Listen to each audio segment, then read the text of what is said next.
tres, uno, 2, dos. 1. Wait, we definitely didn't go in the right order.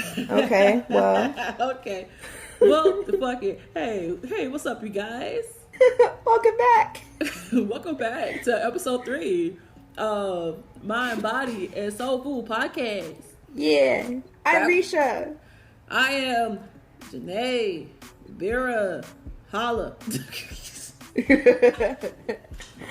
Okay, well, a lot has happened since the last podcast we recorded, because that was like forever ago and it took us forever to actually upload those first 2 episodes. But it's okay, because now we're here to actually do ones on time and kind of keep up to date with things now.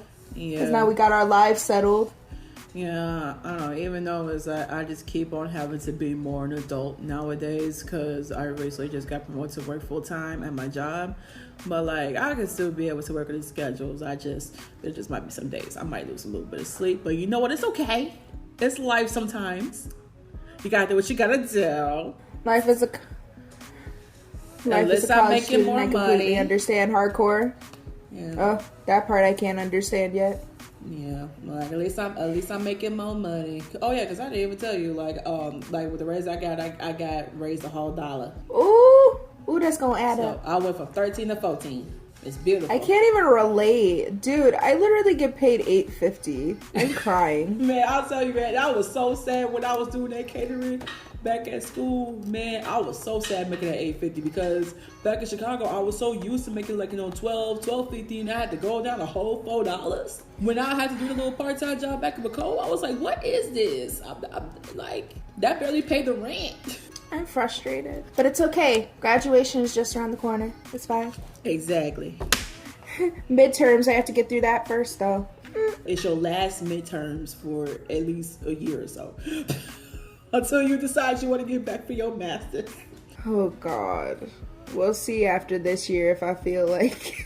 yeah, I don't know. I don't even know if I want to go back for my master's. I thought about it because I literally I'm telling you, I had like such a serious moment when like school was coming back because like not only I was seeing like y'all group chat stuff, even though I was trolling y'all, but like but I kind of missed that World's feeling. Greatest troll.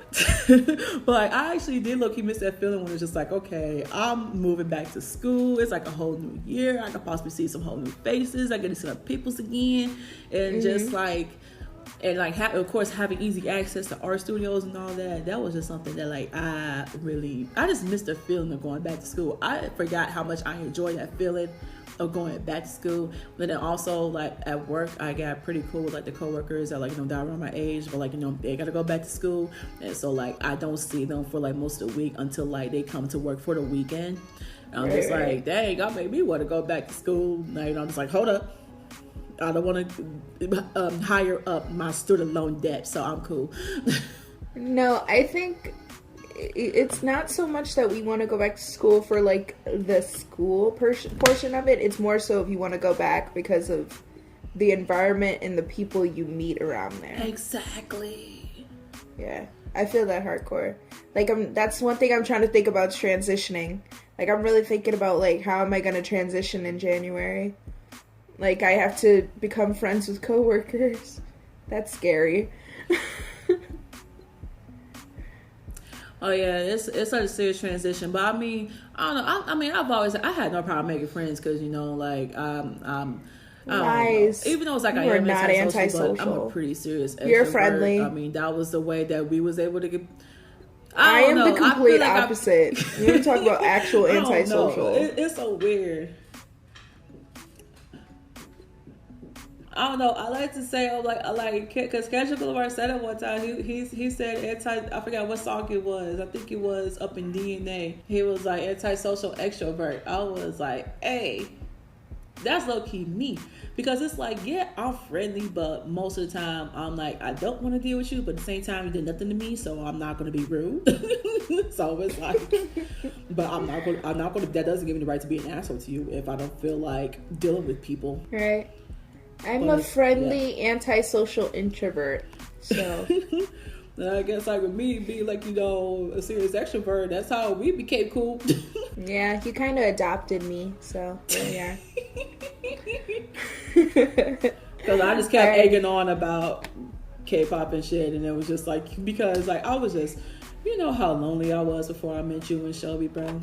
I was so lonely because I had nobody else to talk about K-pop with at school. It was only my two best friends back at home, and like, so I was just like, you know, sitting in love with K-pop by myself, and and then I ran into y'all, and I was just like, oh my god, I found my people. Oh my god. Bro, you have no idea how terrified I was coming back from Korea. I'm like, I need people to talk about stuff with, but I don't know anybody. Like, before I left, I literally knew no one that was even cared about K-pop, Korean culture at all. And then once I came back from Korea, I was so scared. I was so thankful I met all of you people. Yeah, and like I still think about that one funny memory that I had with Shelby, because like I know I seen her like at least a year ago before I had like class with her and I met you.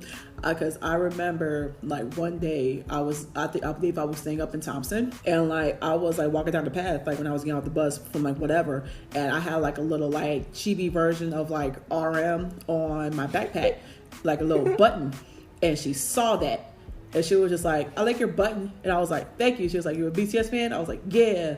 And it was just like, you play Superstar BTS? And I was like, yeah. And we just kind of left it at that. She kept on walking, and I just never saw her again until we had class. Why do I feel it's literally the exact same, like, interaction I had with her when I first started talking to her? Literally, we were doing an improv exercise because we had a guest dance teacher come in for the week. Mm-hmm. And they were like, hey, you have to sit in front of this person and talk to them. Well, the person has to talk to you, but you can't respond in any way. And then so she was just like, I'm really excited because one of my favorite bands just dropped a new album today, and it was really exciting. And I was supposed to not react at all, but then I was just like, wait, there is only one person that I know came out with music today. Are you talking about BTS?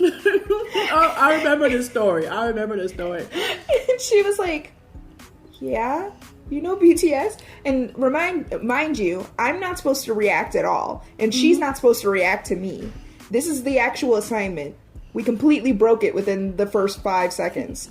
So, and then right after that, we just kept talking about K-pop after that. And it was pretty funny. Mm-hmm. So, you just have to find them randomly. Yep, you really do. All right, well, on to minor news of the week. Yeah, we over here feel nostalgic and whatnot, so like let's actually get on the topic. Alrighty, well, okay, so first of all, since the last time we recorded, something really sad happened, but also extremely happy. Like, it's happy, but also sad at the same time. So like, a few months back, SM, they have like their huge like family, we are going to go on tours, large concert thing. It's the SM Town Tours. But they tend to never go anywhere outside of Asia. Anyway, so they did it in Tokyo, and FX trio of Crystal, Luna, and Amber, they got back together and did like kind of a little miniature reunion, which was really beautiful. I wanted to cry because FX is my favorite girl group. And then a few weeks later, their contracts expired and my girls left SM. And it's like, we know SM has this thing where they don't want to be like, our group disbanded. They keep it on a low. But to be very honest, we know that they disbanded. At this point, we went like 3-4 years without really hearing much of anything from them, without an album or anything. And I'm actually beyond happy that they decided to part ways from SM. Their treatment there was complete and utter junk, but I'm excited to see where the future takes each one of my lovely women, and I will continue to support them. So that was like the major update for me, like the major minor news, if that makes sense. So I'm really, speaking of nostalgia, that's why I wanted to talk about FX. They're like the first girl group in K-pop that I actually cared about, but I'm happy they went about parted ways with SM and all that fun stuff. So what did you feel like? Did you ever have any moments with FX? Because I know that they kind of didn't really make music by the time you got into K-pop? Yeah, because to be honest, it was like, I don't want to say, I definitely wasn't like a stan, but like, I've always admired them though. So like, it was, but like, well, again, because like, they haven't like, made like, any music in so long. So, especially like, because I really didn't get to K-pop till like, like October, like, 2016.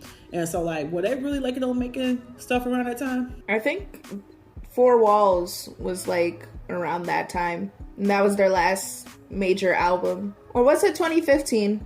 See, that's how long ago it was that I can't even remember if it was 2015 or 2016. Well, here's the thing, though, like, because this is like nothing against like FX, like just how like I was like K-pop fan in general.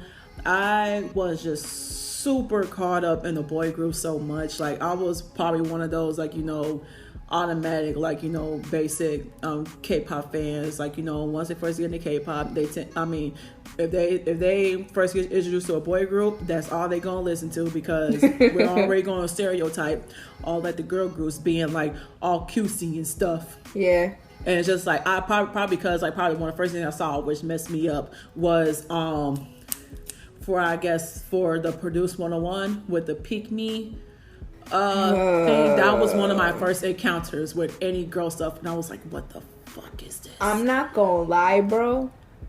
Like, for real, I cannot stand that song. I get it. Can. There's people out there that like it. There's people out there that are like, ooh, this, that, blah, blah, blah, blah. On God, I cannot stand that song.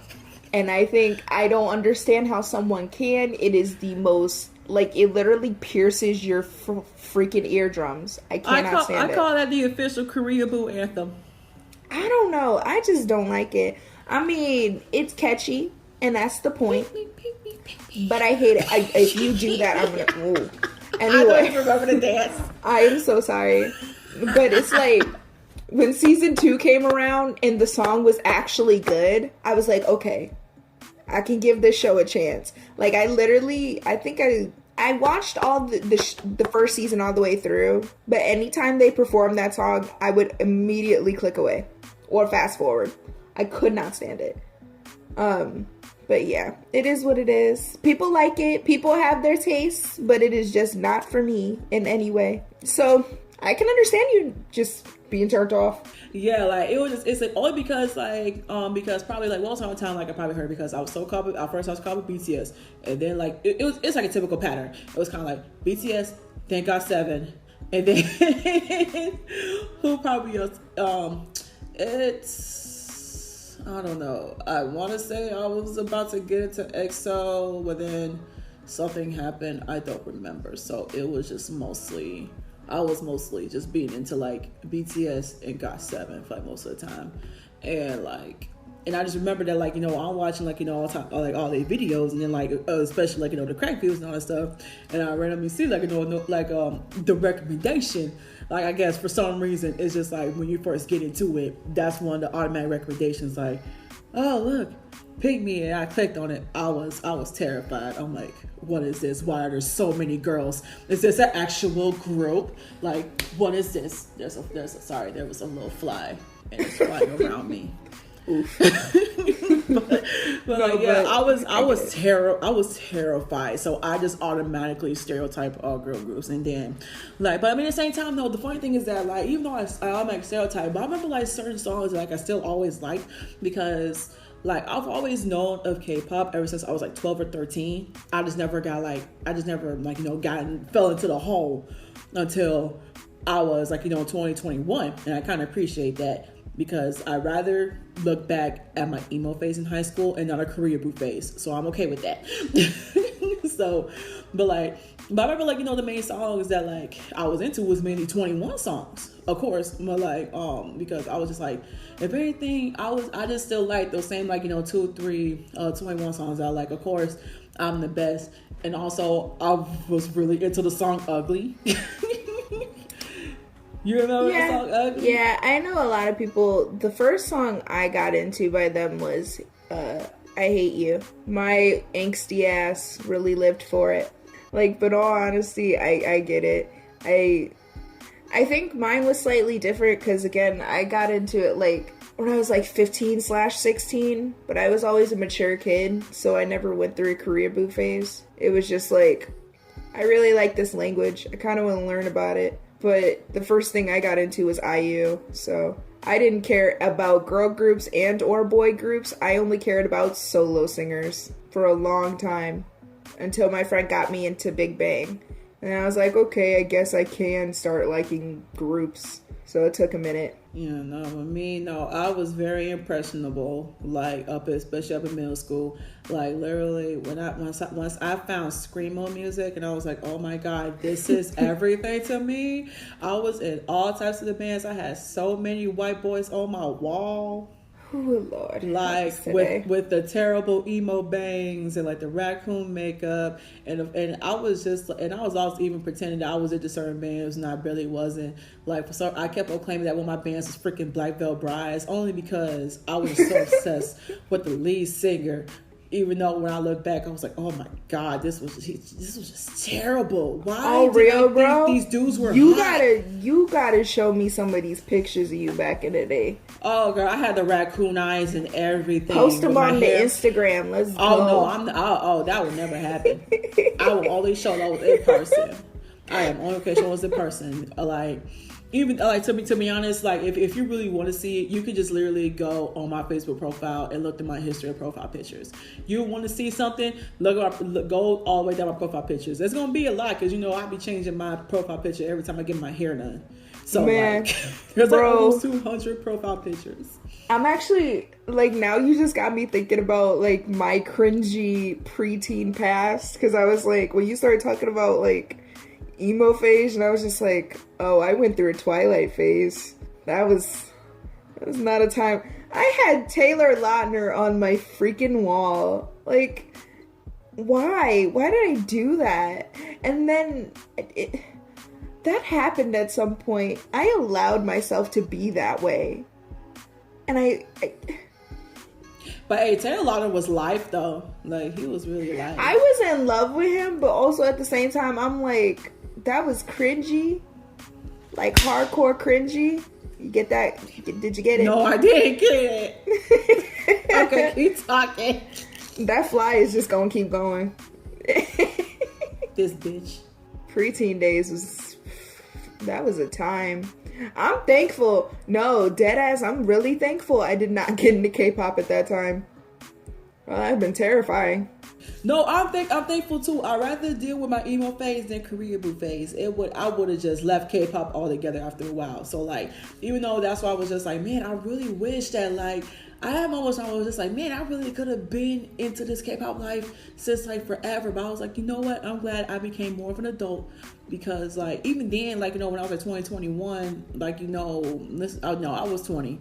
But like, even then, I was almost like, about to catch myself being like, a career boot, because literally, like, I'm telling you, I mean, I ain't gonna get like that emotional, but like, it is kind of deep, because junior year was like a very depressing year for me.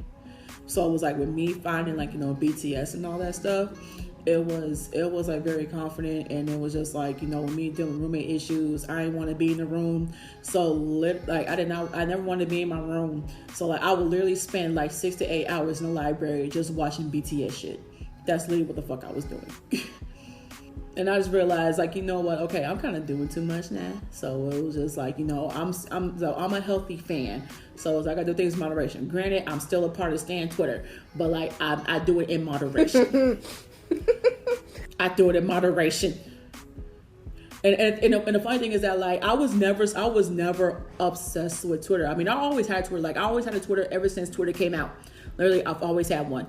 But like, I was never really like really too active on there until I got into K-pop, and I'm just like, oh my god, like, they tweet, I'm gonna go back on Twitter. So like, and I just forgot how much I really like Twitter. So yeah, I don't care for Twitter.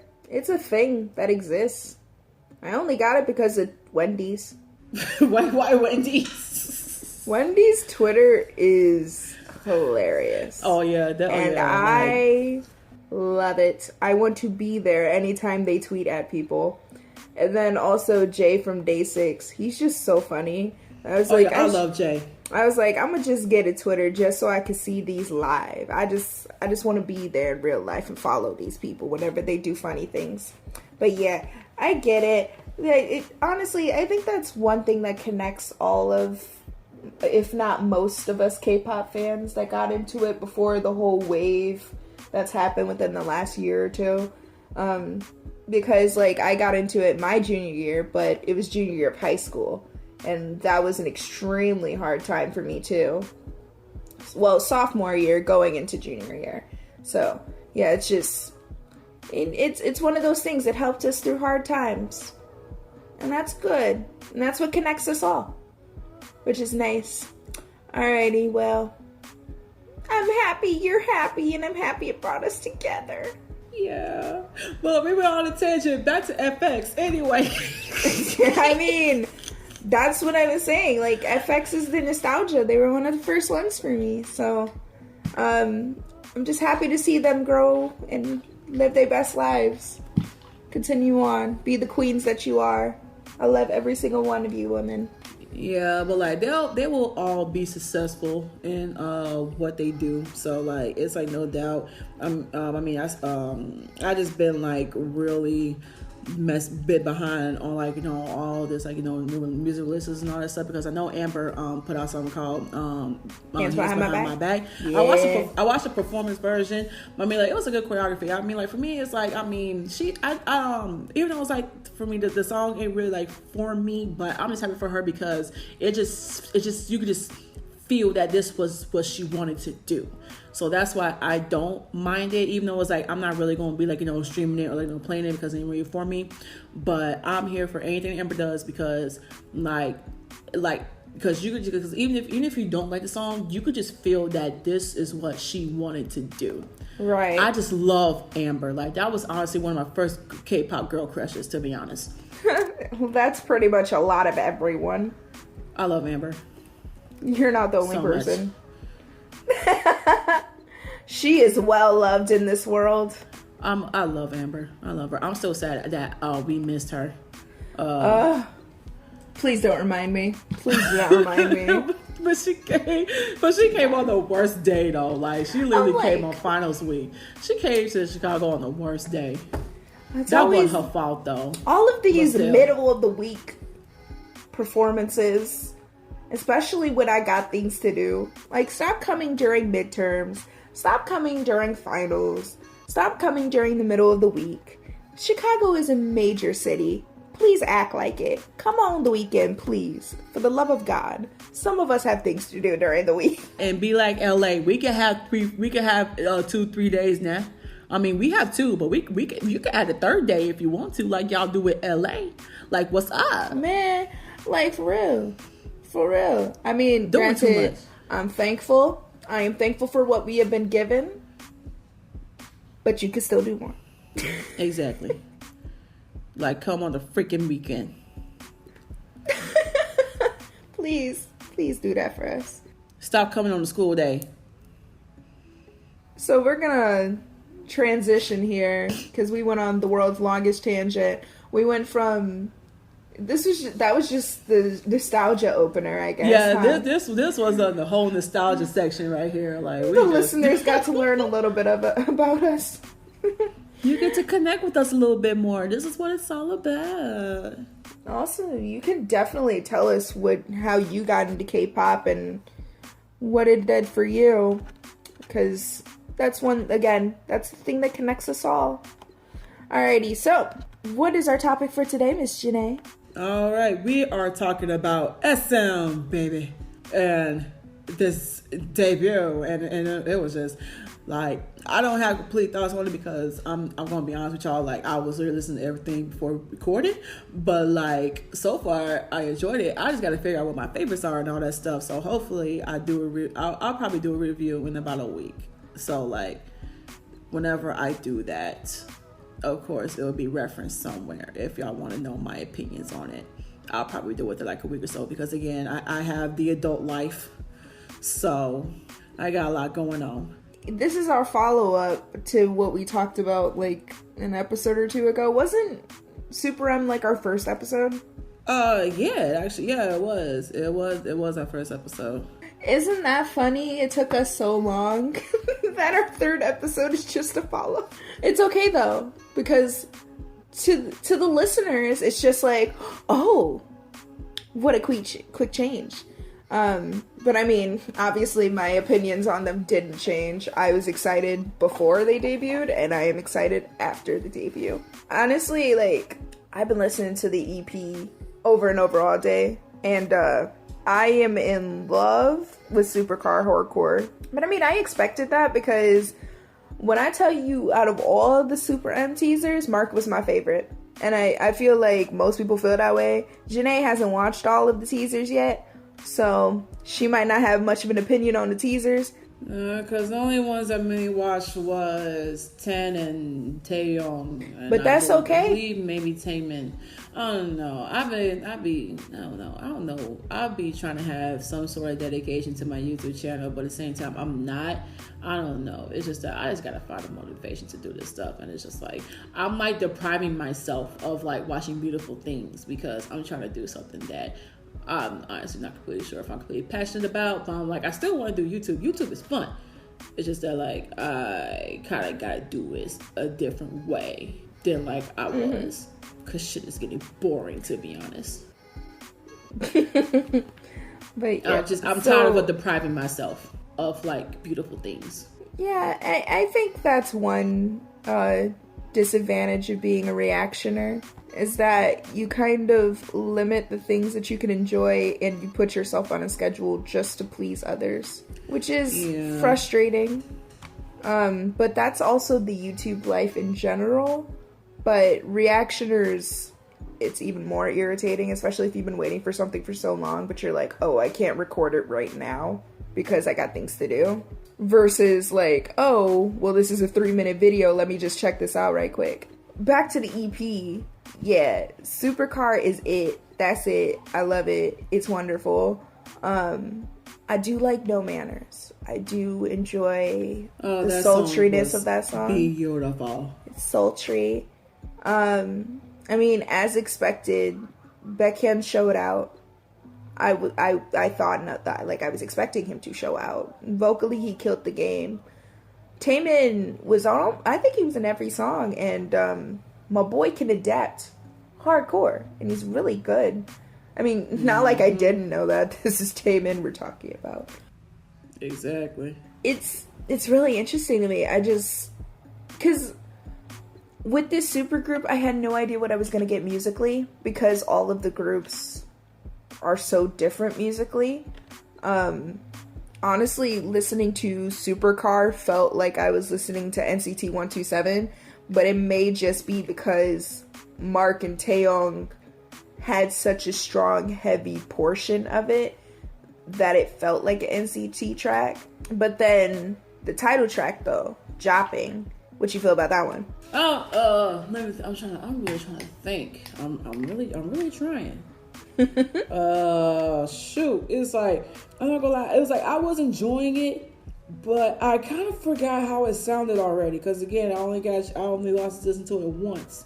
So like it's not because, but like no, I just remember it was like a good song, but it's like, I just can't express no details. Oh yeah, but like no, but I was just so stuck in the choreography, because you know how it's like you get so distracted by the video, it's like you don't really listen too much of the song, because like I can't focus on two things at once. It's like I focus on one thing and then I'll listen to the other, because to be honest, it's like if with my opinion on the song, I gotta like listen to it separate from the video. So all I could do was talk about the video, and I just find it disrespectful that Kai was just constantly in center. That was so freaking disrespectful. I want to dance practice. Did not appreciate. I want to dance practice now. Yes. Oh, we need that. Oh, we need that. I want to dance practice that literally look, y'all, all y'all out there that have seen the Monster dance practice video, that's what I want for this. Where they got all the lighting and everything, it looks like a production in and of itself. That's exactly what I want for this. When Baekhyun told me and the rest of the world that from start to finish, this dance was gonna be a dance break, I was ready. I was like, oh, I'm here for it, boo. And then the moment I saw this video and I was like, oh yes, we appreciate. And now I need that dance practice. I mean, I get it. The music video literally just came out like in 20 minutes, 24 hours ago. But I need a dance practice yesterday. Like, the dance practice should have been dropped with the music video. I don't know why it wasn't. Exactly. I don't know why they don't act like that's not what we wanted, because we sure wanted They're it. being cowards. They are being cowards. Like, they act like we wasn't here for the choreography. We was here for the choreo. Like, yes, I was here for the visuals. There were some beautiful men's. It was. But I wanted that choreo. I mean, the song itself, it sounds like Avengers. And I mean, it's kind of the point. So, it was hype. I think that's another thing. I was just not expecting them to go down the rock route. Like, it sounded like a rock mixed with hip hop. It was fun. Mm-hmm. And then there was like that electro pop. And I was like, ooh, we appreciate. Baekhyun again showing out on the vocals. Our boy Taemin doing his Michael Jackson in the desert. Because you know, Michael Jackson's everywhere. And Taemin Jackson is everywhere. Yes, I was like, yes, Taemin Jackson. I was like, yes, Taemin Jackson. We love Taemin Jackson. 10 destroyed me in the beginning, disappeared in the middle, and then came back to like I resurrected in the middle of the music video. Then he murdered me again at the end. And I was like, okay, 10. That's why they couldn't put him throughout the whole music video. Because they just knew. They just knew. They were just like, we can't have 10 too much or else people gonna die. These bitches ain't. I don't know. I thought like 10 was really gonna F it up because, like, you know, in the beginning it was like the little effects. I'm like, oh my god, he's loading. 10 is loading. I mean, like, what's going he on? was loading. Did you see his breakdown at the end? That's what all that was leading up to. Also, like, it caught me by surprise. I was like, oh no, something about to go down. Like, this man is loading up, like, literally, just. Yo. I'm in love with that man. You have no idea. I am in love with him. Honestly. Like, you know, I still kind of laugh. I still can't help but laugh when I think about Tim because, like, we just convinced that he's a drag queen and it's hilarious. He's the greatest on this planet Earth.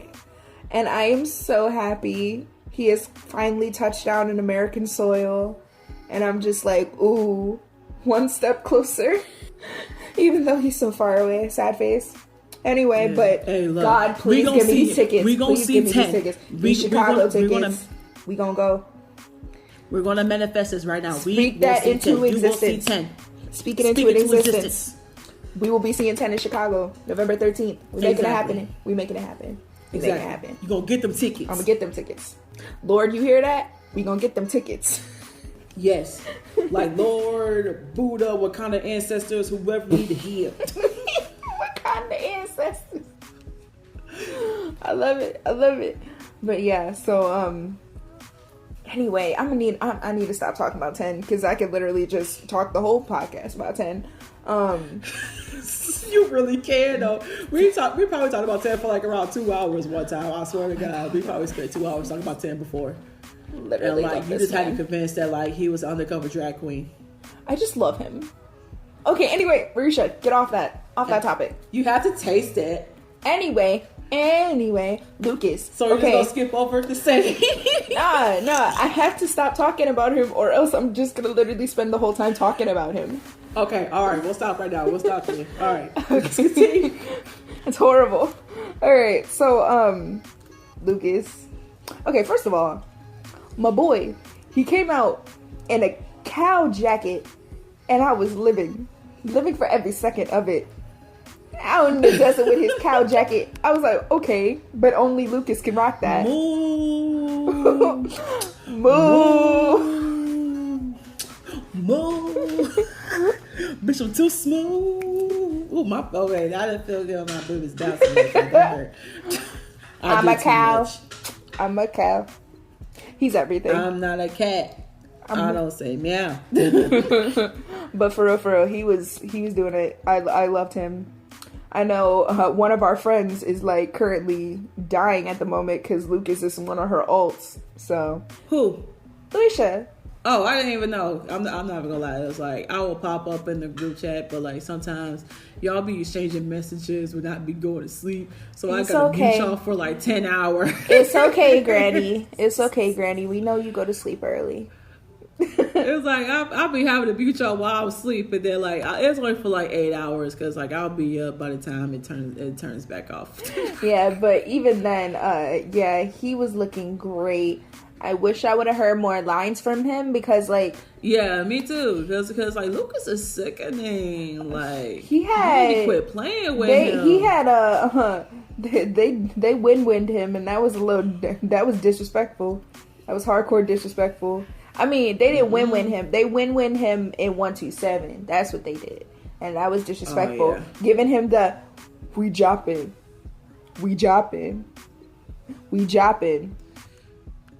Get it.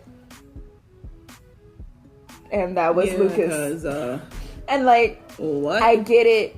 It's okay. No, it's not okay. Give my boy the lines he deserves. But also, just him being there physically in that vicinity just added like 1,000% more fire. So, Lucas just being there is all you need, really. Oh, you know what? I forgot though. I watched a video like a couple of weeks ago. This is not like, you know, talking down on the person that made it, but like I was just like, but like before, like, you know, they debuted, it was like, you know, somebody made like a predictions on like what everybody's role would be in like the group. And I meant to like, you know, write it down so I would have thought your opinion of it would have been, but I totally forgot all about it. But like I forgot who made it, but like it was a pretty interesting video on like, you know, who would be like, you know, the center, the main vocal, who would be maybe. I mean, they're all visuals. To be honest, the thing is about this group in particular is that it can't function like a regular boy group. So like I watch those videos and I'm like, oh yeah, that makes sense. Like Baekhyun and Taemin being main vocals, that makes sense that they would take those roles. But, I mean, this is an extraordinary group, so putting those traditional, like, boy group, girl group labels on people just doesn't fit. Because they're all major players in their original group, so I just find it stupid when we're like, oh, well, this person's gonna be this because, like, it's just, you're literally pitting gold against gold. That's stupid. So... But that's just my opinion. No, I mean, like, but no, like, I mean, I was like, I don't know, I almost like kind of watched it, almost like kind of feel some type of way, but like, it wasn't like that bad of a video. It was just kind of like, but I mean, certain parts, like, you know, made sense. Like, you weren't really gonna hear Lucas be like too much of a vocal, right? Or, like, you know, it was kind of like, you know, one of those things. It wasn't just like, you know, to like bash old people, but like on like the members or whatever. That's not really what the video was intended for. Yeah, and I don't assume it would be that way. I just think you can't really label them like a normal group. No, I really can't. But like, I was thinking about though, like, what should we call it? Because they had like a certain ranking on like, you know, like. I was like they had like most, it was like, you know, the top 3, like, you know, certain things. Oh, the rankings for things, yeah. I saw a lot of those ranking videos. But I don't know. But when it came to like the dancing category, I don't know. How would you personally? I don't know if you might feel biased, but like, I mean, again, this is not like comparing nobody's talents. Everybody is talented and beautiful in their own way. This ain't bashing nobody. We are just talking. Just a disclaimer. Who want to take this out of proportion? All right. Yeah. So. This ain't no bash nobody, comparing nothing. We just want to know. So like I think like what the top 3 was as far as like dances go. I think they did like Taemin, Kai, and Taeyong. Like that was the top 3. And it's just like I know that like, you know, you love 10, but like, you know, 10, he's like a whole different thing. So like what would possibly, I don't know, because he thinks that they could all dance. Okay. But it's like who would be like in a top 3? Of like certain things. Okay, so like we as go far as like dance, vocal, and rapping. So we're gonna you're asking my opinion on these? Yeah, like what would be like the top people on like dance, vocal, and rapping? Okay, for dance, for me, no question, I think Taemin is number 1. There's I zero. That's Taman Jackson right there. Like, I was like, no, you got to Taman number one. Like taking that's what I like was. taking away bias. Like nah, like Taman cannot be touched. Nah. And then for number 2, that's when it gets hard because of the fact that like I am biased toward Kai only because he has balletic training. And so when I see him do certain movements, I see that training within him, and it's really beautiful to see because not very many K-pop idols can do that, like at all. So when I know there's a classically trained dancer in K-pop, I literally gravitate toward them as if they are a lamp and I am a moth. But then the difference is with 10 is like he's just an unreal dancer. Like I don't know how he was created, probably in a laboratory, but it's just that boy's an alien. But there's just something about him. He has the qualities that I see in Taemin is what I see in 10, and it's scary. So it's like I personally would just pick Kai as 2 and then 10 as 3rd. And it's purely because I think Kai he has more experience, so he's had more opportunities to try different styles of dance in his career so far, and 10 is still relatively newer in his career, so he'll have more time to experience and explore that. And who knows, in the future he may be higher or not. But yeah, that's how I would rank dance, which is really hard. I think dance is probably the hardest one. Vocally, I'm not. Oh wait, just wait. Mind me to cut you off. Hold that thought. I just wanted to like a good break in the recording because 2 things. My iPod's about to die. Gotta get a charger, and I drank a lot of water, so I gotta go pee. So we're just gonna stop our recordings right here, okay? We're gonna take quick a pause. break. Let's add like a little thing of like the do do do do do do do do do do do do. All right, so where did we end? Oh, okay. Oh yeah, so I'm on to vocal. Vocally and rap. So like, how would you rank them? Like top 3 for vocal. Top 3 for vocal and rap. Okay, again, adding no bias. Baekhyun's number 1 for vocal. There's no question there. I know Baekhyun is my bias, but also taking that away, technique-wise, and just the range and diversity he has and adaptability he has, yeah, he's definitely number 1. I would say Taemin is a close number 2, purely because of all of the solo music I've heard him do, and also all of the shiny music, which is super diverse. Taemin has a beautiful voice that's developed over the years. And then definitely 10 is number 3. 10 has a beautiful voice. He just doesn't get to showcase it a lot. He has started in Wavy, but his voice is very beautiful. It's just he hasn't had very much to do with it yet. Cause like, I really, what was that one song that I really liked his voice? I think it was called "Dream on a Dream." Is that what it was called? I really enjoyed his voice. I'm saying, I just wanna come down from your love. We'll get lost together and let me fall. Damn it, I'm doing it again. I'm getting stuck on 10. No, but I'm starting it though. It's not you. I keep starting it because you got me to like talking about 10. I'm sorry. And it's like, I can't help but bring up 10. Extends to others. I never realized how much of a 10 fan that I was until I started fucking around with you. I make others be his fan. Exactly. That is a true fan. I am a true fan. I make others his fan. I mean, granted, I don't need to do that because he is wonderful enough as himself to make people his fan. I just encourage that push. No, but I mean, eventually I was going to have to be, just for the longest time, I was so distracted by Taeyong. I was so distracted by him. No. It's understandable. Honestly, I think when they were SM rookies, I saw Taeyong's, like, teaser, like his rap teaser, and I was like, oh, I'm in love with this beautiful man. And he's the first rapper in SM. Well, I mean, like, there's obviously been rappers in SM, but he was, like, the first, like, legit one.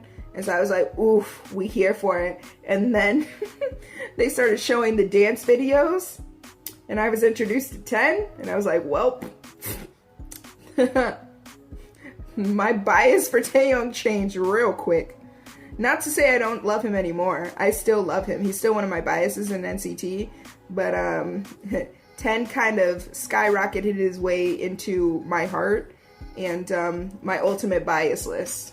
Yeah, see, like with me, it was like, even though I was attracted by Taehyung, but it was like I still didn't have a solid bias because it was just like I was still exploring the group, and then once I was doing the thing, like I wanted to see what the other members were about, and then like I saw Johnny, and I was like, he's from Chicago. I was like, oh, a Chicago dude. I don't know, for some reason, when I see like all those that they from Chicago, I instantly support them. And it wasn't even like a crush yet, or like that type of love that I have for him now that like he is my husband. It was kind of like, okay, that's my boy right there. You represent for the city, man. You better come through. And then like the more it's like videos that I watched, and it was just like, wait, do I love this man? Like, oh my god. I do. No, but it's interesting that Taehyung tends to be everybody's common point in NCT. Like, either he was your first bias, he is your bias, or he's the reason you got into NCT. There is literally no in between. It was the Taehyung silver hair in the seventh sense. Taehyung is the gateway.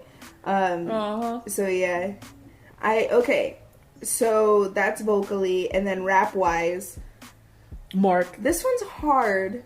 Like, Mark in there. The thing is, Mark is in that top 3 for me. I don't know what number, but Mark is in that top 3 no. Like, obviously. Yeah. But it's just, as far as number 1 goes, because like Lucas is a strong number 3. He's strong. I think as time goes on and he gets more confident and gets more opportunities to rap, he's gonna get a lot better. Yeah. I think right behind him, like in 4th place would be 10. And then in 5th place would be, wait a second, what did I just say? Yeah, 5th place would be Kai? Maybe? I don't know. Cause Kai really, I don't know. Like, I genuinely, I like Kai's singing voice than I do his rapping voice. Like, I think Kai is a really pretty voice. Yeah, he does. Like, whenever I hear EXO songs, it's always him and Chanyeol that I'm always looking forward to hearing singing. Like, whenever I'm like, ooh, that's a Chanyeol vocal. I'm like, ooh, that's a Kai vocal. Like, it takes my breath away. So I prefer Kai singing over everything. But I would think 5th would be Baekhyun. Like, especially after what he's been doing in EXO CBX. I was like, my boy can do some stuff. But anyway, top 1 and 2 is always a battle for me because it's like, I personally gravitate toward rappers like Mark because he has like this lazy style to him. It's a sexy lazy style, which I'm really a big fan of. But Taehyung literally sounds, if a dog could rap, that's it. That's what he is. And I'm here for it. And I love it. It's just so gruff and animalistic when he raps. And I'm just like, ugh. Yeah, because imagine like a lot of people's first experience, like especially if they listen to Limitless. And it's like, from the bottom like, yes. We love a vocal cloud. But that's my biggest thing. I'm just like, Taehyung's uniqueness is what makes me love him so much when he raps, but Mark hardcore has some real good skill. Like, some real good skill as a rapper. And he's, like, him and Taehyung are really good lyricists. I personally would say Mark is first, but Taehyung is, like, a centimeter below first at second. But yeah, that would be my ranking. As far as the things that people have been saying in response to this debut, because like beforehand it was like, disband this group, nobody wants it, nobody asked for this is a cash grab by SM, all that fun stuff. And now that they've actually debuted, the responses have kind of changed in a weird way.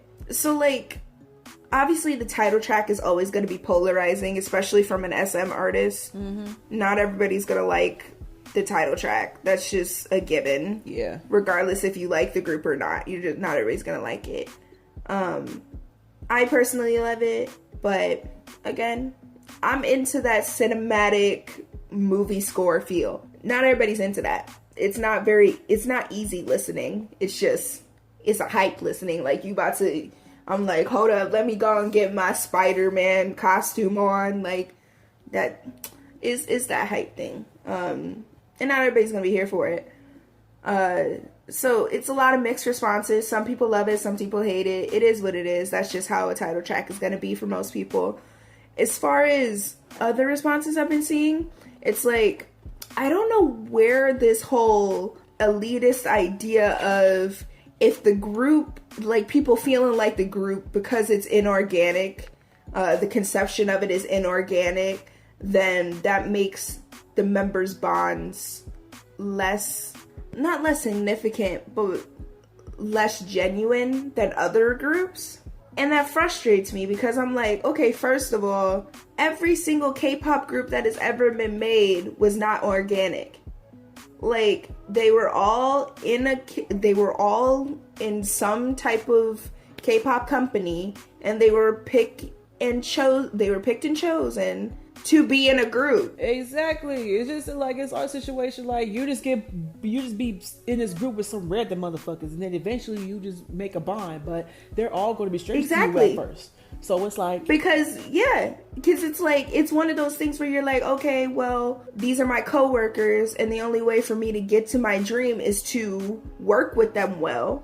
Mm-hmm. So then you form that bond. Sometimes you might find somebody like, yo, we cool as hell, and then other times you're like, I'm not really feeling this person, but I have to deal with them because it's a part of the job. Yeah. And I mean, I think one group that is extremely transparent about that fact is Super Junior. They have mentioned multiple times that a lot of them just genuinely did not like each other's personalities. And they were completely honest about it. But they're like, but we're coworkers and we're going to get along because we need to. I think it was Shiwon and Ryuk, they mentioned how, like, their personalities just bump all the time. But they're coworkers and they worked with each other for so long that they've just dealt with it and known how to deal with the other person's personality. Mm-hmm. And it's like, you're not going to like everybody that's in your group. But it's not to say that Super M is like that. Because one thing that's really interesting about SM Town in general is that the groups in the company have a lot of opportunities to work with each other now. Mm-hmm. And they've always had times to work with each other. So it's like, especially with SM Town concerts, like we mentioned earlier with the FX miniature reunion. Yeah. It's like they have opportunities to collab. Like, that's where Baekhyun did UN Village, but he collabed with Mark on it, and Mark did a rap at the concert. Mm-hmm. And or when NCT Dream had their little moment a couple years ago, and then, a year ago, and then our boy Lucas got to be in it. And so I'm like, SM has a lot of, their artists always collab all the time, so I'm pretty sure there's some form of camaraderie between the artists that are in the same groups. Exactly. So I'm like, for people to be all in their feelings, like, oh, this group feels it's inorganic, so I just don't see there's a real bond between them. It's not organic like other groups. And I'm like, honey, how long have you been listening to K-pop? How much do you know how K-pop groups are created? Like, honey, all of it is inorganic. Exactly. And, like, I'll bring up, like, a good example. Like, you know, again, I love BTS, but it's like, you gotta think about, like, their early stories, like, you know, when they first got together. Even though they have an extreme, like, you know, really good brotherhood, like, you know, bond now. But, like, mm-hmm. you know, like, for what I watched, it was, like, I believe it was, like, on, like, Burn the Stage, when it was just, like, when they started out, Cookie was kind of known to be, like, a little bit selfish. And, I forgot what situation it was. I just remember, like, at one point, he got to fight with one of the members over a banana. I forgot. I could be wrong, but, like, I think there was a paid situation over a banana. And so, like, it just takes time to grow. You got to get used to people. And it's just, like, as you get older, like, you know, if you be around these people for, like, long enough, you know how to handle each other. And it's just, like, you know, like it's like, you know, an example, like, you know, he grew. And it's just, like, you know, when he had, like, you know, his youngs, like, you know, I mean, everybody had, like, you know, their own flaws and all this stuff. But it's, like, it's just like the prime example, like, you know, it takes people time to grow, and it's just like, it's always going to seem like, you know, inorganic at first. Like, you just gotta give them time. How you just gonna automatically assume, especially since they're practically all friends, like, anyway. Yeah, because it's very interesting too, because I was just like, I've seen a lot of people argue about that too. They're like, I just don't see the connection between them yet, and I'm like, first of all, Taemin and Kai have been friends since trainee days. Like, they besties. We all know that. Mm-hmm. And then Baekhyun and Kai have been in EXO together for 8+ years. Mm-hmm. Then we have the NCT boys, that most of them have been together since 2013. Take away Lucas, who came in like 2017 or something. Yeah, and a decent amount of them are cool with the EXO people. Exactly. And that's what I'm like. And then also, like, Taemin kind of adopted 10 after Hit the Stage in 2016. So it's like, it's not like they don't all have some type of connection. And then also with that, a lot of them mentioned how they wanted to get closer to certain people in the group. Mm-hmm. And so I'm just like, I mean, again, even with rookie groups, it takes them time to find a vibe with each other. Uh-huh. And Super M is essentially a rookie group, but the difference is that they're from established popular group stuff. It's just they haven't worked together closely before. And it's just going to take them some time. Like, I'm thinking, like, they're going to be on the road for the next couple of months. They're going to be promoting this music together on all these shows and everything. I'm pretty sure they're going to build a camaraderie that way. From what I'm seeing in their interviews and stuff like that, it looks genuine. It looks like they genuinely like each other. Like, they're genuinely having fun. I think that kind of helps that we have Baekhyun as the leader, because Baekhyun kind of, like, eases the tension in most situations. And I thought Taemin was the leader. Nope, it's Baek. Oh, okay. I didn't know.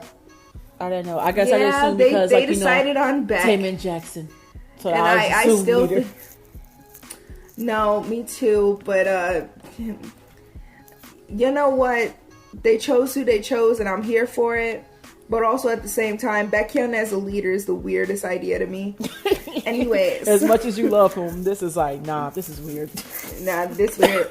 But I mean, like, even then, it's just like, yeah, it's just gonna take some time for them to feel more open and more relaxed with each other. They're still getting to know each other. I mean, most of them have been aware of each other because obviously they're in the same company. They've had collabs together before, so yeah, this is their first time closely working together. Yeah, it's kind of funny because you would think, oh wait, my bad. It's just like it's kind of funny, like, it'll take something because you would think that, like, you know, he's fine. He's actually in a group, that he's not the freaking maknae. So it's like the funny thing is, he was talking about how he was happy he was the second oldest. Because he was like, I don't have to be the oldest, so I don't have to be in charge of everybody, but I'm the second oldest, so I'm still younger than somebody. So wait, Baekhyun older than Taemin? Yeah. I did not know that. Ain't that weird? No one believes it. Because I'll be thinking, like, you know, like, I don't know, because like, I don't know, I guess I gotta think about the timelines, like, you know, when SHINee versus, like, you know. Well, Taemin also debuted when he was extremely young. Oh, okay. Gotcha. Yeah. He was really young when he debuted, and I think, like, Beck debuted when he was 20. Oh. So there's a major difference there. It is. So even then, I'm just like, yeah. So I think that argument of, like, it's an inorganic conception is just dumb, and I feel like people are just missing. They're reaching for things. As far as the whole money grab argument, again, we kind of shut that down last time where I'm like, what company isn't doing this for money? Exactly. But like, no company would be doing this K-pop shit in the first place if it wasn't for the money. Like, exactly. But also, even then, I'm just like, okay, first of all, this is a collab between SM and Capitol Records. And for all the people out there making this money grab argument on SM's part, because, like, everybody likes to pick on SM. Like, they ain't the greatest company. I'm not a huge fan of most of the stuff they do. But also at the same time, I feel like a lot of people just want to throw stones at SM for everything. And I'm like, first of all, Capitol Records are the ones that initiated this idea. I did not know that one. Yeah. They're like, they wanted to, because they were already working with SM for 127, And then they had suggested the idea of creating a supergroup. It's a collaboration. It ain't all SM, yo. And so I'm like, this ain't necessarily a money grab. Like, I'm gonna get into it in a little bit, but it's more so an experiment for the international music marketing scene. But a lot of people aren't seeing it like that, especially basic, well, I don't want to call people basic, that's kind of mean. But especially like regular K-pop fans, like they wouldn't see that business side of it. They just see the surface level. Mm-hmm. So yeah, that whole money grab argument, again, I kind of throw away because I'm just like, that's an ignorant argument. Like, again, one company ain't doing it for the money. But yeah, I think from what it seems like right now is that they doing the thing. They're trending all over Twitter. They're trending on YouTube's all over the world. Hitting number ones on all the iTunes charts around the world. So it looks like the anticipation was there. People were excited about it. And it looks like they're getting hype. And that's nice. I mean, especially after seeing all those horrible hashtags after the initial announcement, it's kind of nice to see that they're getting some love, even if people are mixed on the song or whatever. At least the fact that they're getting some love around the world, like, it's still a hyped debut. Because no matter how much everybody wanted to talk shit, like, you were still waiting for it. Yeah, we want to know what's surprising? I have not been on Twitter since this video came out. I have not been on Twitter once today. Dude, the moment the video dropped, it trended number one in the US. Oh, it did? Yeah. Yes. Well, I mean, in Twitter. Like, the trending? hashtag Super M was trending on Twitter. Well, I mean, I was checking iTunes and worldwide. But yeah, but like I actually was checking iTunes like around like 5 minutes ago, and it's number 4 music video on iTunes right now. Hey. Yeah, so like it's there. That marketing is paying off. Yeah, and not just like in the K-pop charts in general, like number 4. So one thing I wanted to ask is, what could this mean for the future of Western and Eastern marketing collaborations? Because, as I alluded to earlier, this is a collaboration between Capitol Records and SM Entertainment, which is Capitol Records based here in the US, and then obviously SM Entertainment based in South Korea. It's like they're coming together and kind of bridging the gap, because we know that the K-pop industry is blown up over the last couple of years, especially internationally over here in the West. And as we've been seeing here, like, because me as a music business student, I have to study all these trends and everything, because I'm currently in current events is one of my last classes before I graduate. And what we're seeing in the music business industry over here in the US is a lot of decline in certain areas, like around the world. Everybody's seeing declines in CDs, and then also like there's a whole bunch of situations with streaming where we're dealing with major labels dealing with indie artists and fighting off, trying to continue to keep their major hold on their shares in those areas. And so it's like there's a lot of trends and breaking of the original status quo over here in the US right now. And so we're on like a weird shaky ground where people are discovering new things and seeing what can work and how we can go to the next level in this music business over here. And I think what was really interesting was the fact that they decided to collab, because obviously K-pop is blowing up, but in the US, that's not, like, music based in the US isn't really expanding any more than it normally does. Like, we're kind of at a plateau. Like, obviously our artists are popular internationally, but we're kind of at like a plateau right now where like we're not really doing anything exceptionally. We're not on an exceptional growth right now. I feel like the main people that are like everywhere right now is like Camila Cabello and Migos. I don't know, that's what I feel like. I mean, not Migos, but yeah, it's just like, you know, kind of like one of those typical things. It's just like, I don't know, we're kind of boring right now. Yeah, like our mainstream music right now is pretty, like, we're on a plateau at the moment. But with this like entrance of K-pop becoming so huge over here, and even with the idea of, like, with K-pop having such huge fandoms that are hugely dedicated, that will buy merchandise, that will wholeheartedly go to all of these concerts, spend as much as they need to support their artists, it's something that we've been kind of losing over here in the US in recent years. And to gain that back, I think that's one thing that Capitol Records can learn from SM, is that finding that fan culture, getting those dedicated fans again, because everybody knows over here in the US, it's not really streaming, it's not really like CDs that make you money. It's touring and merchandise that make you money. Which is why all the artists here tour so freaking much, because that's where you make the bank. Mm-hmm. And so, like, and we will be there but too. With K-pop, we will buy all the shit. Exactly. We will attend everything. But the thing is with K-pop is that not only do fans attend the concerts and buy the merchandise, but they're also buying CDs. They're also buying everything else associated. They're also watching the music videos constantly, keeping the streaming up hardcore. Like, we're seeing that those trends are skyrocketing in the K-pop realm, but it's not really doing so over here. So it's like, those are things we can learn, but then also things that the K-pop realm can learn is how you can market with not having certain outlets.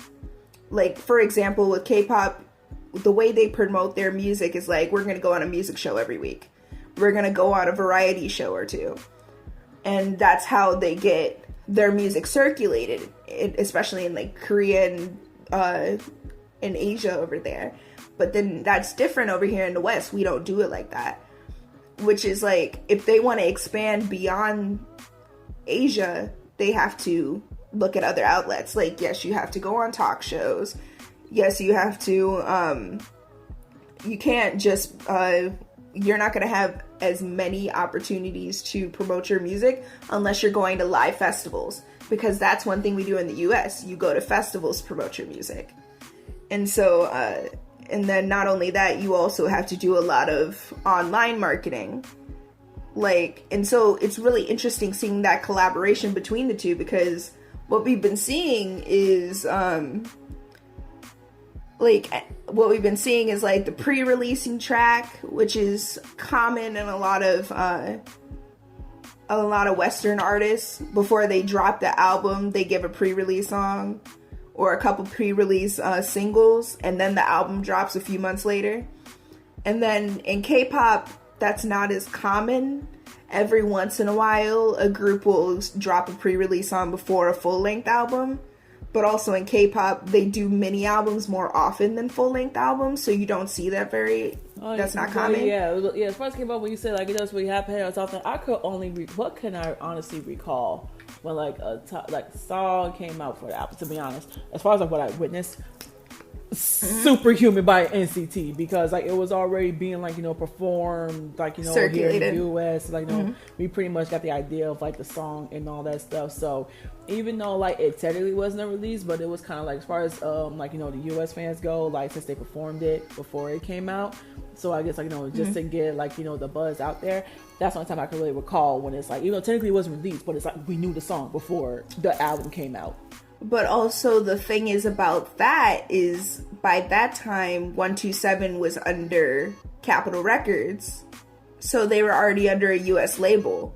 So that was probably that was probably their idea of what they should do. More than likely.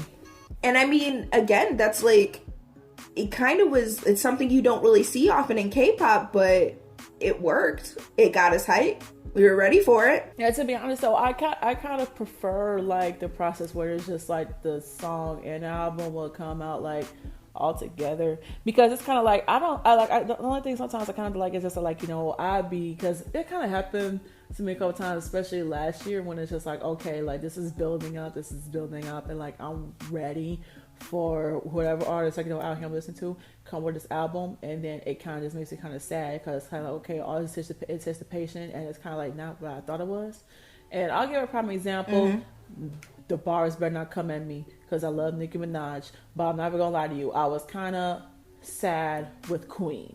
It was like kind of like a prime example, because, like, you know, when she came up with, like, you know, with Chung Lee, And like, you know, in Barbie Teens, I was like, okay, like this is some old Nicki Minaj, like, you know, about to come back. Like, what are we about to expect? Like Nicki really about to like bring it back and come back hard. That's what I was anticipating.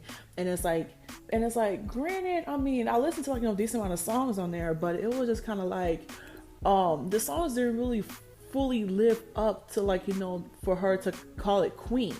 And it's like, I feel like those songs didn't really live up to it. And it's just like, even though, like, I wasn't a big Nicki Minaj, like, you know, listener, like, you know, back then I was damn near a hater when she first came out.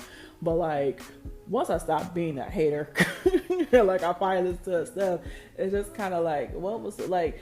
It's just like, not too much goes harder than what she did with Pink Friday. Like, that was honestly like that album for me, because that was the album that made me, like, you know, turn me to a Nicki Minaj fan. And it's like, you know, okay, like, I'm here for you now. Like, I need to still be well fed. But it's like, it's kind of one of those things, like, you know, that the fact that she was on a serious hiatus, and like, you know, then she, like, you know, then she comes back with, like, you know, these 2 hard-hitting songs, and then we're just waiting, and then it comes out, and I'm like, I mean, this is cool, but it just wasn't what I was really, it didn't really like meet that much of my expectations. I mean, you're right. I feel like as K-pop fans, we've been spoiled in that way. We really have. So we're used to the idea of, we get all these picture teasers, we get a teaser for a music video, and then the album and the music video drop simultaneously.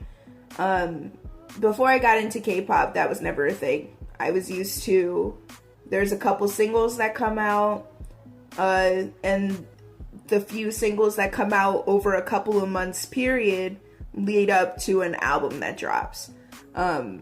So it's like, it's interesting, because when Capitol Records did that for 127, it was me seeing what they did, what I used to be used to. Mm-hmm. And I was like, and then I caught on to the fact that I'm like, oh, I'm spoiled now. I'm used to having both drop at the same time.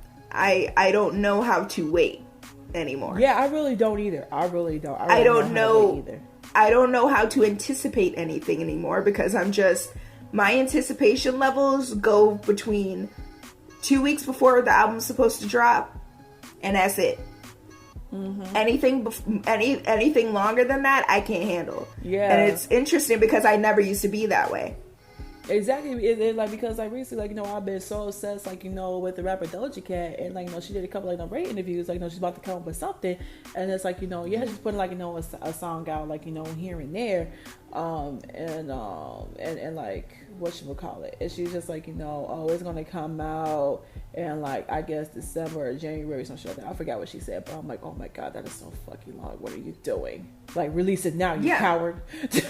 Like, I'm just no, like, but it's like, yeah, it's like, why announce it to me now when I won't get it for a few months? Exactly. And so, like, and that's why I was, like, a little nervous when they announced Super M back in July, because I was like, well, July, early August, because I was like, dude, you're saying it's coming out in October. Like, even though it was only 2 months away, I was still like, oh my god, this is so long to wait. And, you know, and it was so funny because I was still thinking it was fake for like a month. I thought the whole thing was fake. I thought it was a whole rumor. I didn't believe it until they made the Instagram. I did not believe it until they made the Instagram. I thought this shit was going to be fake. I thought people was trolling for like the longest. I'm like, okay, y'all really keeping this up. Then there was official Instagram. I was like, oh shit.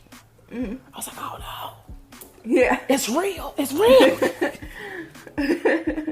No, but I mean, I think this is what is exciting about this collaboration between East and West, because it's like, what ended up happening is that they dropped, in like late August, they dropped the I Can't Stand the Rain instrumental.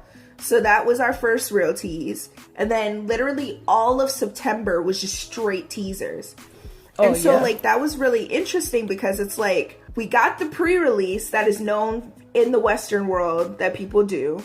And then we got the teasers, like the multiple teasers, high production, They sometimes tease what the music's gonna sound like. Sometimes they are just completely off from what the music's gonna sound like on the album. And that's very K-pop. And so it was like, and it was really interesting to see their promotion cycle for this debut, because it was like, it was literally the melding of two different cultures into doing a marketing strategy. And it was so cool. Like, especially the one thing that I found the most amazing was like the text message one, where it's like they gave out a phone number and they're like, you can text us, and then you get like the notifications. But wait, did you text them for real?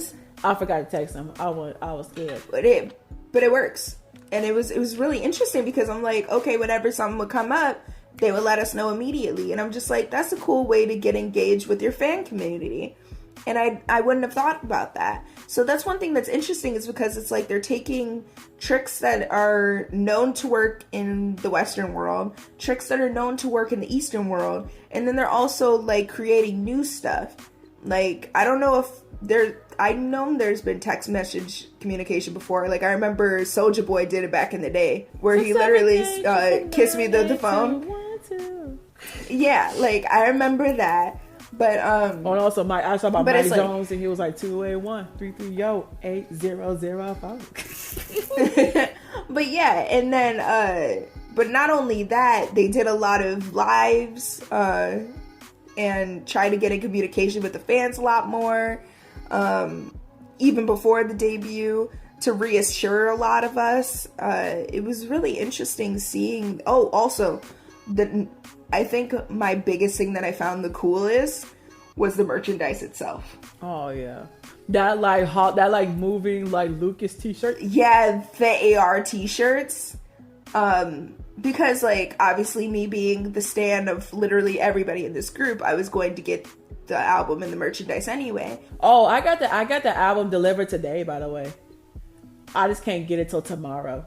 Oh, but it got delivered today because I pre-ordered it on Amazon Prime. I pre-ordered mine too. I don't know when mine comes in. I'm assuming it's coming in tomorrow too. But yeah, I think that was so cool how like they're going to have an app, and when you have the shirt, you can literally use it. And, like those new ideas too. Like, it's so interesting to me. I'm really excited about it. Oh, one thing I forgot to mention in the music video, where they did that whole little Spider-Man moment where they're like, they had the drones making the Coliseum, and then at the very end the drones went away, and I was like, oh, that Spider-Man Far From Home stuff. Oh yeah, that like illusion stuff and all that. Oh yeah. Yeah, I was like, oh, that's cool. Like, I mean, the stadium looks CGI as food, but I mean, like, but I mean, I was like, look, this how you know how cinema's gonna be like anyway. Exactly, but I was just like, it was so cool to me though. I was just like, ooh, Spider-Man reference. But yeah, so that was like really cool. It's just really interesting to see that melding of the two cultures come together marketing wise to make this major debut happen. And I think that's what's really interesting about this. And so that's why one thing that I was like thinking, it was like, it's probably going to make US fans and or Western fans in general a lot more passionate about the American music market. Because if this goes over successfully, I don't know if they would do something similar to it again, but they'll know the steps they can do to create something similar. And so we might see the US market and a lot of American-based artists try these similar strategies, and we might get a boost in our music marketing again. Like, we might actually, like, I might be actually really excited for mainstream American pop music again. And that would be really cool. And so I think that's one thing that makes me really excited. We might even get photo book packaging for actual American artists again, instead of just those flimsy little closed case ones. Like, we might actually get legit packaging again. You know, I really had to think about it, because I do remember, like, up in, like, the CDs, there used to be, like, you know, like, the little booklets where, like, you could be able to look through, like, that was, like, you know, that was kind of a version of a photo book. I was thinking about, like, B5 and, like, how, like, their albums was. Cause I'm like, that's kind of like how it was for me early on. Like, I mean, granted, it had like lyrics up in there too, but it was like there was still a couple photos, so it was just like, yeah. I just thought about like 7-8-year-old me just looking through my B5 albums. We might actually get packaging that I actually care about and actually would want to purchase. This could be it might be possible to boost the CD purchases again. It might be possible. I mean, granted, obviously people are more inclined to digital, but I mean, the reason why K-pop fans buy the photo books and the physical albums because you get a photo book of all these cool concept photos. Exactly, and there's also other cool stuff in it too, posters, and then and then also well, for example, like when you get like a BTS poster, like there's like a little QR code that like you scan and you do like a quick survey, you get points on your BTS fan account. Yep, and then also you get cute little photo cards that everybody likes to collect. Yes. So, again, it's something that we could bring back over here that we can learn from them, and then they can take some stuff from us. We need a Bruno Mars light stick. Oh my god, please don't bring that up right now. I love him. I would cry. Genuinely, can we please bring light sticks over here to America? I would love to have a Bruno Mars light stick. Oh yeah, but then like if like this actually happened, like all the a lot of K-pop stars would be like, y'all just trying to copy K-pop, like y'all just trying to do this like for money and all that stuff, like da da da. Oh my god, no. Like I said earlier, we are so tired of those regular fans that always want to talk about money grabs. We don't acknowledge them. Anyway, so do we think that Super M was successful? Like, this is a successful debut. I mean, it's only like the first day or two, and then also like tomorrow they're having their live stream showcase, so we're really gonna see what they look like together, which I'm really excited about, which I'm highly anticipating. Showcase. Yeah, I think it starts 9 p.m. our time, so I'm really excited about that. Oh, 9 p.m. Okay, I'll be home from work by then. I see this as a successful debut. I think they've done well. Within the next few weeks or so, we're going to see for sure if it's truly successful. But I think if this goes over as well as I want it to go, especially after we see the ticket sales, because that goes on early in the morning tomorrow, and then after we see the live streaming numbers for the showcase on YouTube, and then after we see their because I know they're going to Ellen and they're making a couple appearances at Barnes and Nobles in the California area. So after we see that within the next few weeks or so, we'll get a full picture of whether or not this collaboration was successful. But I think this is something, if this goes over really well, I think other companies, not just Korean and not just American based, but a lot of different companies trying to market artists can learn from this. They can learn a lot from this debut. That's why I'm like really excited about this debut. Like, this whole "We Are the Future" tag is very befitting because it's something that hasn't been done before, and it's really interesting to see what becomes of it. I'm really excited about it. Especially for like current K-pop artists that are trying to promote over here in the US. Those companies that are currently promoting them can learn a hell of a lot. Throwing shade at the company representing Monsta X, you can do better. Just saying, you can do way better. Can. Like, they're just like, I just need them to start doing stuff in French Montana. Like, like they're making good songs, but just with the wrong people. I'm so pressed. Okay, like, because like I was cool with like the song and everything. Like, Who You Love, that song is a bop, and it's like French was cool. I mean, I don't know. I know everyone's supposed to be going on the rant, but I was really mad because it was like when they went to perform, what was it, like on Jimmy Kimmel, and That motherfucker French Montana literally went on the stage and forgot his fucking verse. And it's like, bro, you only did 16 bars. You had one freaking job. It's not hard to remember 16 freaking bars. Like, what the hell is you doing? Like, he was probably just, I think he was up there just high as hell. I think that's what the hell it was. Like, he was just not giving a shit. It's just blatant disrespect. But I think that, again, after this debut, we might see way more respect for these international artists coming over to the U.S. Hopefully. I hope this makes a huge change. Oh, and also that clip when, like, they messed up, like, Monster X's, like, recordings, and, like, because they just changed the song, like, out of nowhere. Because, like, there was, like, Dance to Who You Love, and I think it randomly switched to Shootout. But, like, as professional as they are, they switched it over. They were just like, all right, like, they went with the flow. Mm-hmm. They were professional, but they still didn't deserve that shit. I think that's another thing that these companies or these promoters just need to recognize. These are professional artists. They aren't just kids. These people do it for a living. They are actual artists, just like every other artist you invite on your shows. Just because they come from a different country changes nothing about their professionalism and their artistry. It's again, I'm not going to go on a major rant about it, but I feel like these companies can learn a lot if this debut is successful.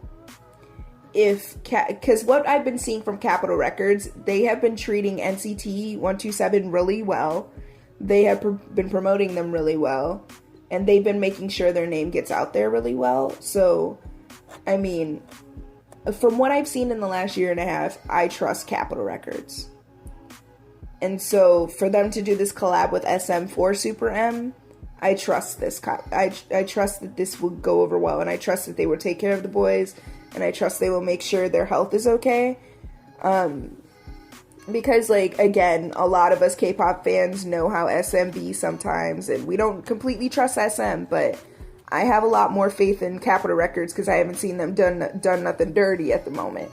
So, I trust that this will go over well. But, again, if this debut is very successful, or even moderately successful, these companies trying to promote these K-pop groups and or start groups of their own and or promote their current catalog of artists or new artists coming into their company, they can learn a lot. And we might see a shift in the international music game just from this alone, which is really exciting.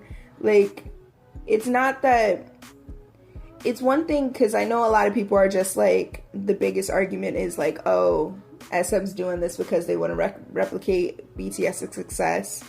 And I personally have this idea of BTS's success really can't be replicated, but it doesn't mean that it can't be expanded upon. Like, every person sets a path so that someone else can walk it later. And then continue to expand that path. Like, it's...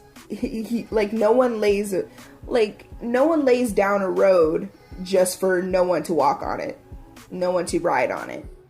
You lay down that road so that people can travel on it. Yeah, and it's kind of like, I kind of say it's just like, it could, like, the road could just be said, it's like, yeah, you can walk on it for a little bit. It's just that eventually you just gotta, like, get off it and just make your own path off of it. Right. So it's like, it's a good starting point. But it's like, they can still branch off by eventually getting into their own lane.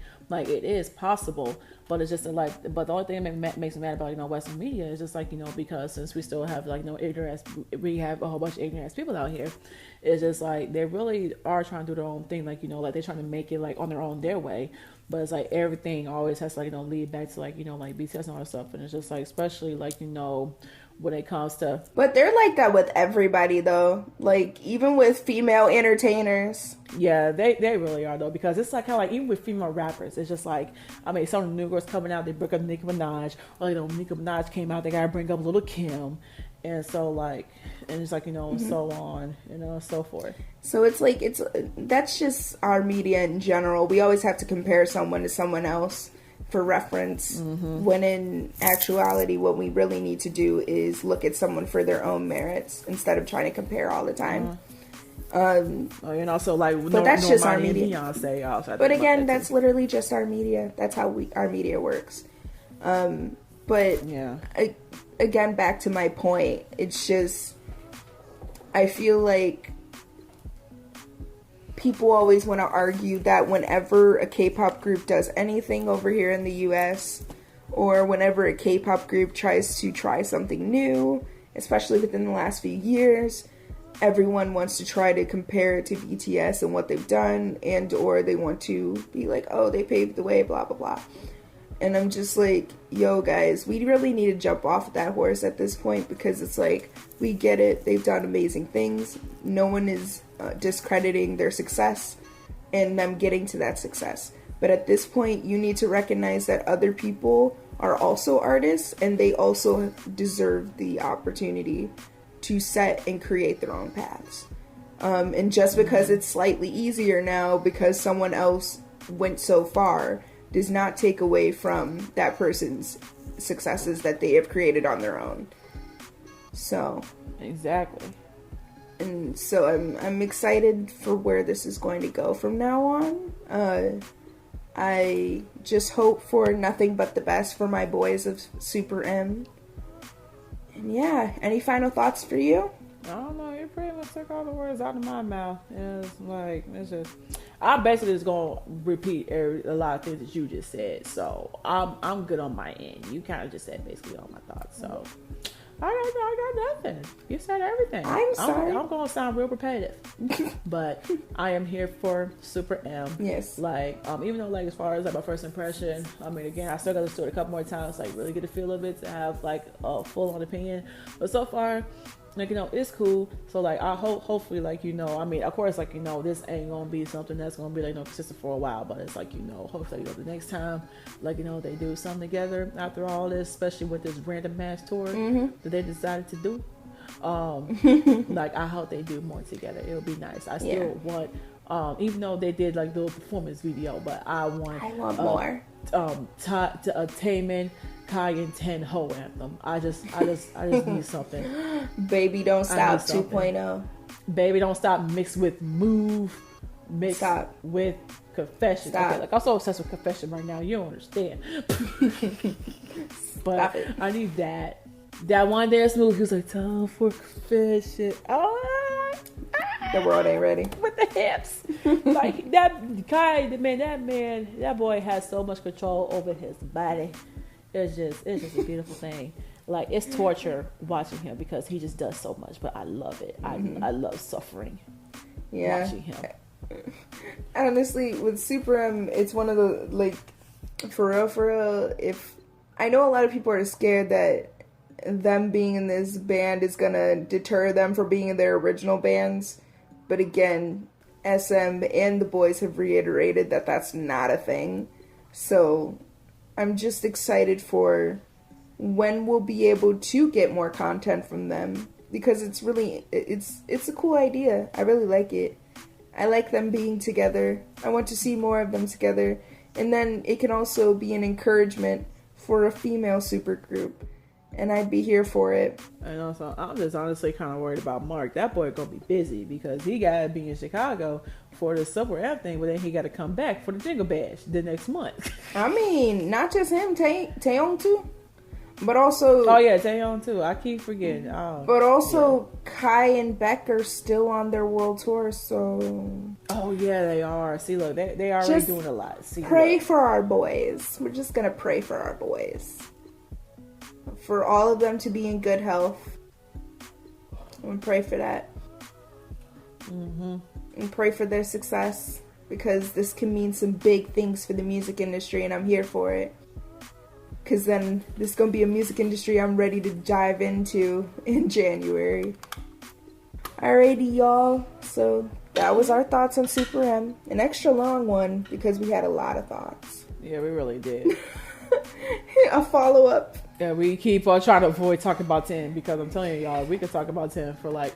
And then you just gonna go ahead and bring him back up, huh? See, I can't help it. I can't help it. It's the problem. This is why I can never not talk about him, because she always brings him up. Because you did this to me. You did this to me. No, I didn't. He did. 10 did it. But still, though, like, All right. I was living a wholesome life. I mean, not really, but still, though, I like to think I was living a wholesome life. And then this boy had to show up. A gift from God. And just mess my life up. All right, guys. Well, thank you for joining us on episode 3 of MBS. Well, I guess we can call it MBS Soul Food Podcast. It's like Soul Food. Yeah, that's our new tagline. MBS Soul Food. You know, you just said soul like 3 times. I know. Because of the that's S. why I love it. Soul. And you're like MBS Soul Food. It's just gonna be like MBS